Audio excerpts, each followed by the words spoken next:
With over 20 years of professional woodworking, I can still manage to screw things up. But the difference between an amateur and a pro is a pro knows how to fix his mistakes. Now on this episode, I was doing some mortise and tenons and I made some huge mistakes. So let me show you what I did and how I fixed it, coming up right now.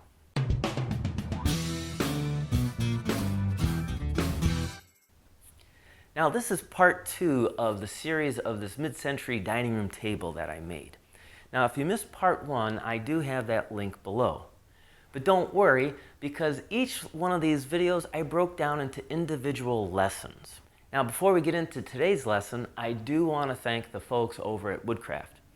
Woodcraft's purpose is helping you make wood work. I also want to thank the good folks over at Kencraft. Kencraft is where I buy all my wood and material. Now if you don't live near Kencraft, don't worry, you can visit them online and they'll ship it right to your door. Now in episode 1, I showed you the wood that I used and some of the problems I had with it bowing and warping. I also showed you how I attached them all together. Now in this episode, I'm going to show you how I'm going to prevent those boards from doing any further future warping, and that's by attaching a breadboard to it. Now there's a whole bunch of different methods out there for making and attaching a breadboard, but the most important thing you have to remember is you have to compensate for that wood expanding and changing through the seasons. So let's pick up now where I last left off, and I'm going to show you the method that I'm using to make the breadboard and how I'm going to attach it. Okay, I'm at the point where I'm going to do the mortise and tenons for the tabletop into the breadboard, and I got to tell you, I've been really nervous about this. I keep thinking it and overthinking it. At this point, I don't want to make any mistakes on this tabletop or it's going to really set me back on the time schedule and with some money. So after countless revisiting this, let me show you my procedure and my strategy to do it. So hopefully you can see what I've got laid out on my tabletop so far. You'll notice that I have my 3 tenons put on here. This dashed line, that represents a shoulder that's going to go across the whole thing. And my previous concern that the arch of the table was going to maybe come in way of the tenon. I was thinking I might need shorter tenons on the end here and a longer one in the middle. But if you notice real close, I did pencil on the arch, and I do have clearance. I got about 3/4 of an inch clearance there, so I'm good with that. All right, so with this layout, you would think that I'm going to cut the tenons out first, but no, actually I like to do the mortises first and then fit the tenon to the size of the mortise. So here's my breadboard, and you can see I've already penciled on there where the mortise holes will be. You can see that the middle tenon lines up perfectly with the mortise hole. The end tenons, you notice they line up, but then I have this area that's cross-hatched a little bit, and that's because that's to remind me to make this mortise a little bit wider than the tenon. And in this case, I'm going to go 1/4 inch on each side of this tenon. That's because as this table expands and contracts, it's going to move from the center outward. And I want this tenon to float and to be able to move and expand or to shrink. The middle one can stay nice and tight. That's not going to be a problem. So both these ends are going to float.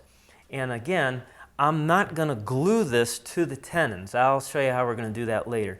Because if I was to put glue on these end tenons, it wouldn't allow that movement to happen. I could glue the middle, but not the end. So I'll show you how we'll deal with that later. Right now, I need to get this on the mortising machine and make some 3-inch deep mortises.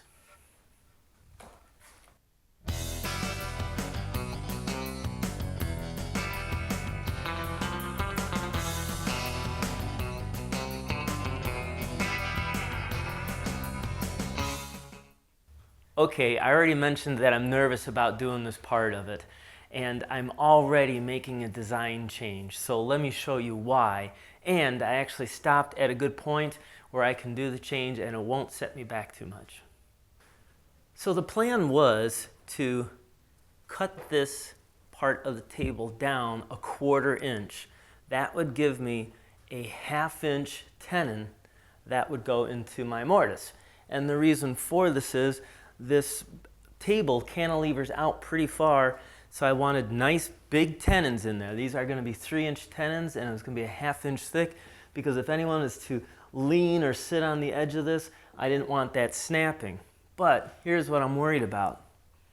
With this being just a 1/4 inch and this facing the top, I'm worried about in time moisture from humidity getting in there, and then this board might curl up just a little bit in time. It would look terrible then.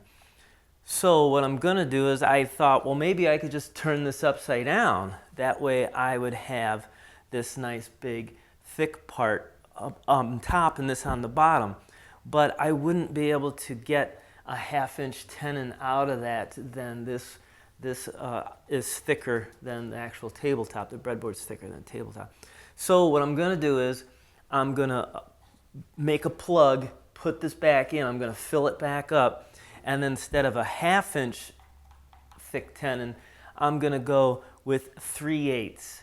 That will give me, I think, plenty of strength still because of the tenon, and it'll make this a little bit thicker, and hopefully I won't have that cupping or curling problem in the future.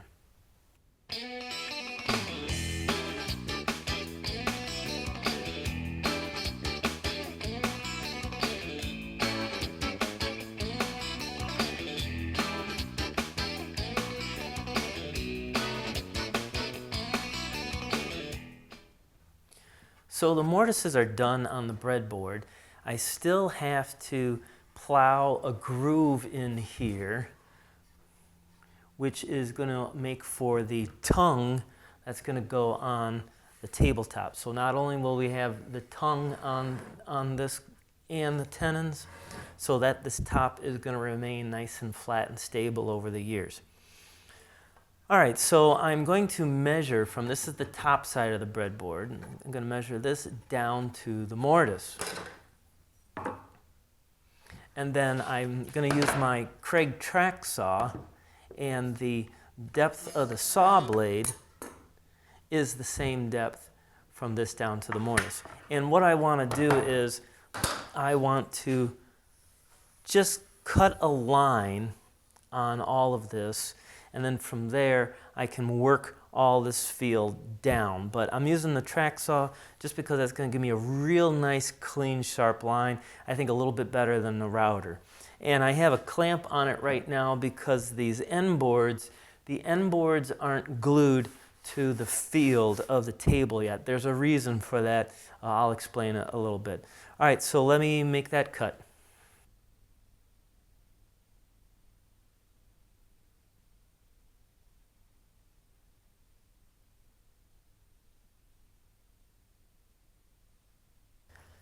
All right, I don't know if you can see it on the camera, but I still do have my pencil line from where I made my arch, and I'm going to use the jigsaw at this time and rough cut that out. It's not going to be 100% perfect, but it's going to be real close. You'll see why I'm doing this in a second. Here we go.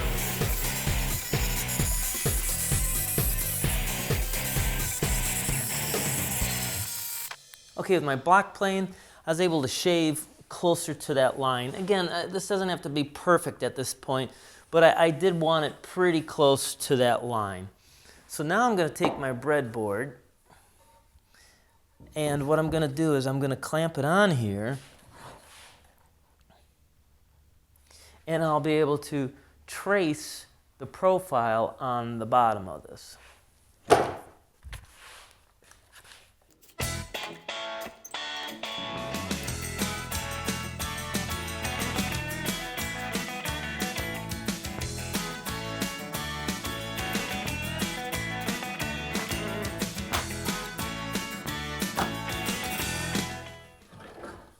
All right, there it is.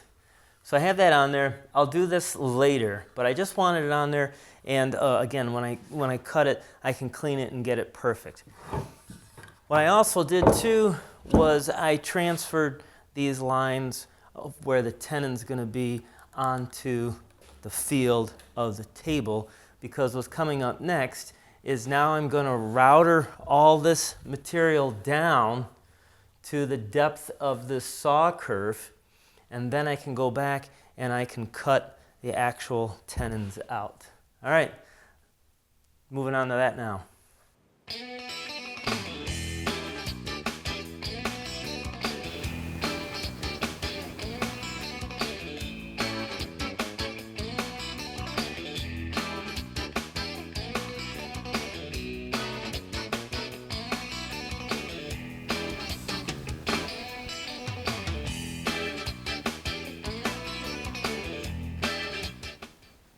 Okay, I told you I've been spending a lot of time thinking about this, and I know it looks pretty straightforward, but I wanted to make sure I covered all the steps in the right order.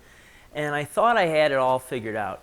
After I routed this down to the thickness to what the tenons will be, I thought I would just simply take my jigsaw and cut them out. Well, I ran into a problem. I realized that the jigsaw here is not going to get all the way up to where my little shoulder is going to be. So that means I'm going to have to turn around and probably cut these out by hand. All right, using my Pax tenon saw, cutting these were not too bad. But cutting across this one here, well, that's going to be a little bit difficult to do with this saw. Now, I could use a coping saw and get that in there and turn the blade and work my way across, but I have a really hard time controlling these, and although this is never going to be seen, this line, it doesn't matter if it wanders a little, I still want it to be as straight as possible. So I'm going to use my Milwaukee, this is a 12 volt oscillating saw.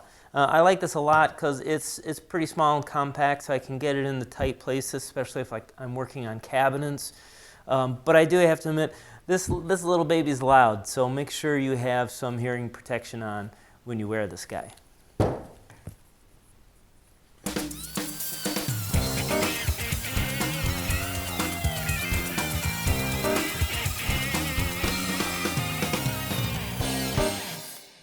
right, there it is. Pretty easy. Just a little tip when you use these, even though this blade oscillates back and forth, if you also use it in the motion of a saw, you'll cut twice as fast. All right, so for the last few minutes, I've been using some hand tools to trim up the tenons to get a better fit. Now, I can get the breadboard on there, but it's a little snug, and I want to figure out which one of these is the problem. So here's a little tip that helps me figure out which tenon is a little too snug. As I mentioned, if I was just working on one tenon, it wouldn't be hard. But when you're putting that breadboard on, I can't tell which one is giving me a little bit of resistance. So what I'll do is I'll take some chalk and I'll just make a few straight lines going across it, and then I'll use the breadboard and do another test fit.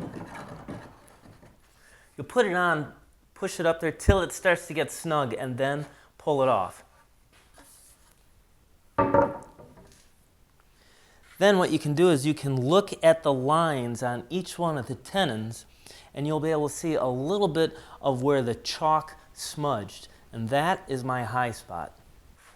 So I don't know if you can notice on the camera, but right in across these two lines right here, the chalk is gone on this one. On this one I have a small little pile of chalk dust. So evidently right along here, it must be a little high on that tenon. All right, so these are the tools I primarily use to true up my tenon. What I like to use, if the tenon is small, I use this Veritas medium-sized shoulder plane. Works great for getting up tight into the corner there. Across the field of this, because it's a larger tenon, I'll use my regular Stanley block plane. This is an old one. I think this is a 9.5, and I think this goes back to like 1920, 1930, so this is kind of old. I also really too love this Shinto rasp. It's got coarse teeth on one side and smooth on the other. This again, you can work across the tenon and true it down. This is my Irwin 2-inch chisel. I like this too because if I have something that's considerably noticeable and high, I can pare across it. It's also great too for getting into this corner if you have a little bit of wood or crud that's not at a true 90. You can get down in there and clean that up. And of course, a pair of calipers. Now what I like to do with the calipers is I measure the inside of the mortise on the breadboard, and I always like to leave my tenons a little bit thicker, a little bit fat, because I'd rather have a tenon that I can trim down that's too big than one that's too thin and it's all sloppy and loose in the mortise. And so then by measuring the inside of that mortise, I can come to the tenon and fit it on there. So not only will it fit to the depth, but you can sight down this and look for any light coming through, because say like maybe the back of the tenon is a little bit thicker than the front, or the front's a little thicker and the back is thin. Anyways, it gives you a good idea of where your sticking points might be, and to make sure that the tenon is an even consistency going all the way across. If it's not, what happens is when you put your piece in, it's going to cock and rack a little bit and it's going to drive you crazy. I'm pretty pleased with how my breadboard fits on the tenon, so let me show you how I like the fit to be. So you notice I'm using just a little bit of tapping to get it to seat. I don't want to be using a mallet because that's too tight. Something's going to crack. I also don't want it so loose that when I put it on, it's wobbly and flopping around. I think this is just a right amount of friction on it. Now you'll notice that I have this gap, and that's because I still have to plow the groove into this to accept that. Now normally I do that with my stack dado on my table saw, but in this case I'm using my table saw as my workbench, so I'm going to set up my router table and plow the groove in that way.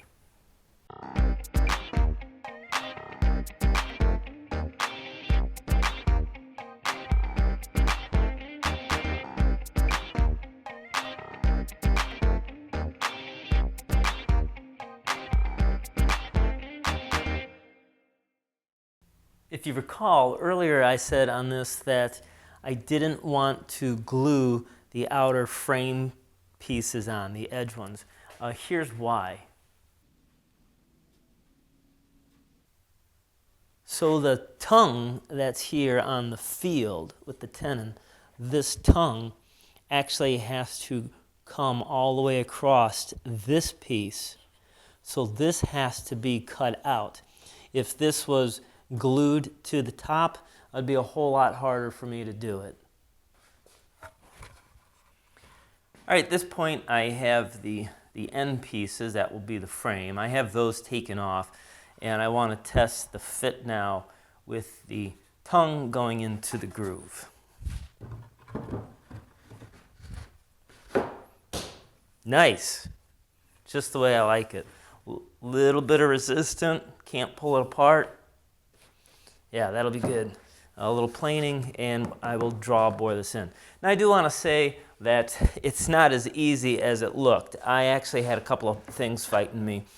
One, some of the tongue on here was a little bit inconsistent when I was hand planing it to fit, so I had to go back in and look at that. I also made sure that it was nice and smooth and clean inside here. I didn't have anything hanging up. And then I still couldn't get it to seat all the way, and what I found out was that the depth of my mortise, my mortising machine, came up just a little bit shy from what my tenon length was. So I measured the depth of that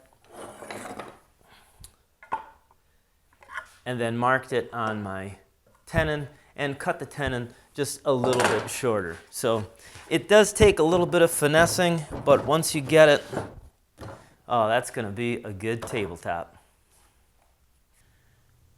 So as I mentioned before, the outside pieces are thicker, they're 6/4, and so I'm using the calipers to measure the size of that groove, and then I'm marking that on the 6/4 for what will be the tongue. Now I could cut this tongue out using some kind of power tool, but I'm just going to use a handsaw. And then I'm just doing one more final test fit.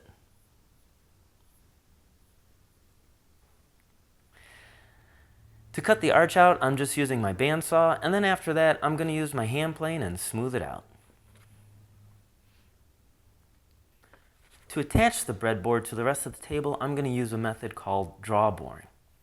So here, I'm just taking some time to measure out where the placement for the holes will be.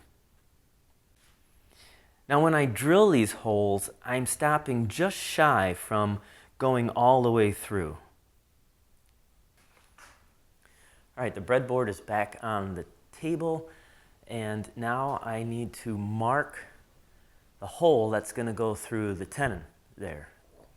I have the same drill bit that was in the drill press, and I've got the breadboard back on, snug up in the place there, and then I'm putting the drill bit in, and real lightly I'm making a indentation of the point, and that's why it's best to have a brad point bit, because it comes to a nice sharp point. I'm going to push that down into each of the holes, make a mark. Okay, now I'm going to knock the breadboard back a little, because I want you to see. Okay. So if you look real close, this is the divot that the drill bit made on the tenon. I do not want to drill my hole there. I actually want to drill the hole closer, going in towards the table. And not by much, like, you know, a 16th or so. Doesn't take much. It's important that I go inwards, because what I'm going to do is these holes are going to be slightly off-center. They're not going to line up. And with off-centered, and when that dowel pin goes in, it's going to pull the breadboard up tight against the table. If you drill them the wrong way, if I drill that hole closer to the outside, well then when I draw it in, it's actually going to push the breadboard away, and I would have a big old gap. So make sure you do that in the right way. To drill the hole, I could use my cordless drill and this brad point, but I'm going to use my auger bit. It's the 3/8 inch auger bit and my brace to do it. I just feel like I have a little bit more control over it, and the speed just makes things easier for me.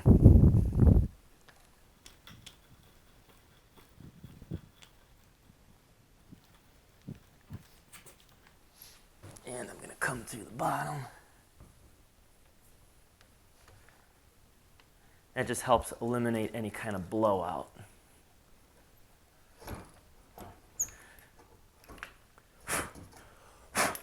Nice clean hole. Yeah, nice. Okay. Now I'm going to do the other two. All right, all three holes are drilled through, and they're offset just a little bit, going in closer. Now the middle one I can leave alone, but these outer two I have to change them a little bit, because remember, this top is going to expand and contract going to the outer edges. And so if this is moving, this hole has to be elongated so that it can also slide with the dowel pins, because once the dowel pin goes through here, it's not going to let this float anymore in that mortise. So we're going to elongate these. So let's take a closer look. Overall, this tenon is a 1/2 inch smaller than the size of the mortise. So that means a 1/4 inch on each side, the mortise is larger. So with that in mind, I want to make sure that on each side of the hole, I have a 1/4 inch for that dowel pin to slide in. So I have to elongate this hole.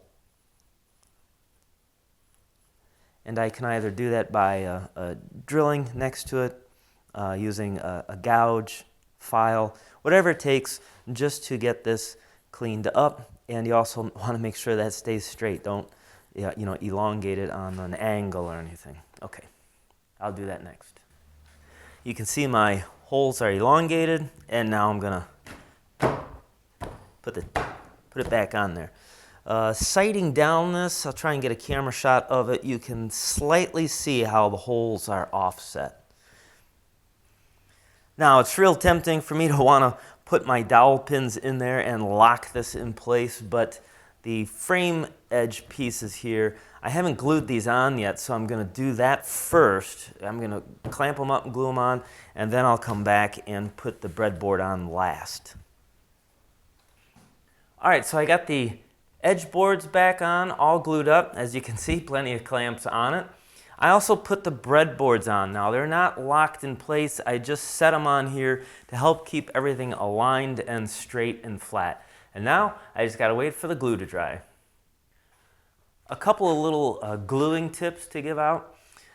This piece here, well, this is the scrap wood that I cut off to make that curve. By saving that scrap wood, it allows me to get a nice square clamp and face on there, nice and tight. Another thing too is if you use black pipe, I love pipe clamps, but the black pipe, if it hits the glue, it can leave an ugly stain on the wood. So a piece of tape down underneath the pipe to prevent that from happening. I'm getting ready to put my breadboard on, and the only place I'm going to put a little bit of glue is right here on the middle of this tenon. Again, that way as the top expands and contracts, it moves to the out. This will allow it to float, and this little bit of glue, just extra reinforcement to help keep the breadboard on.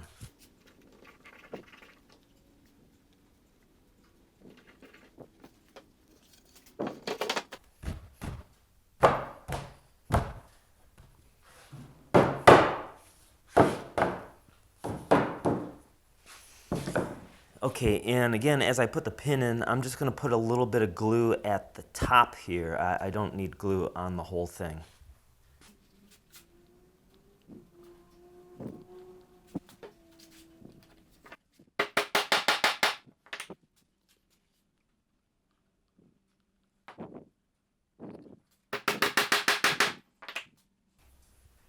And by the way, on the dowel plug here, or the dowel pin, I just ever so slightly put a small chamfer just to kind of get it started where those holes are offset.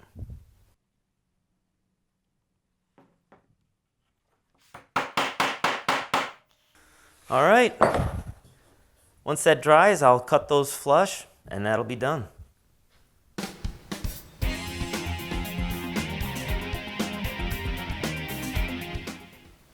Okay, so the last thing I'm doing to this tabletop is I'm putting a 45-degree chamfer on the bottom side of the table.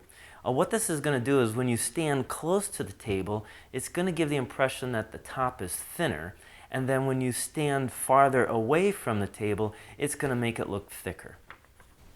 Okay, so other than some final smoothing and sanding, this top is done, and I'm ready to move on to making the legs.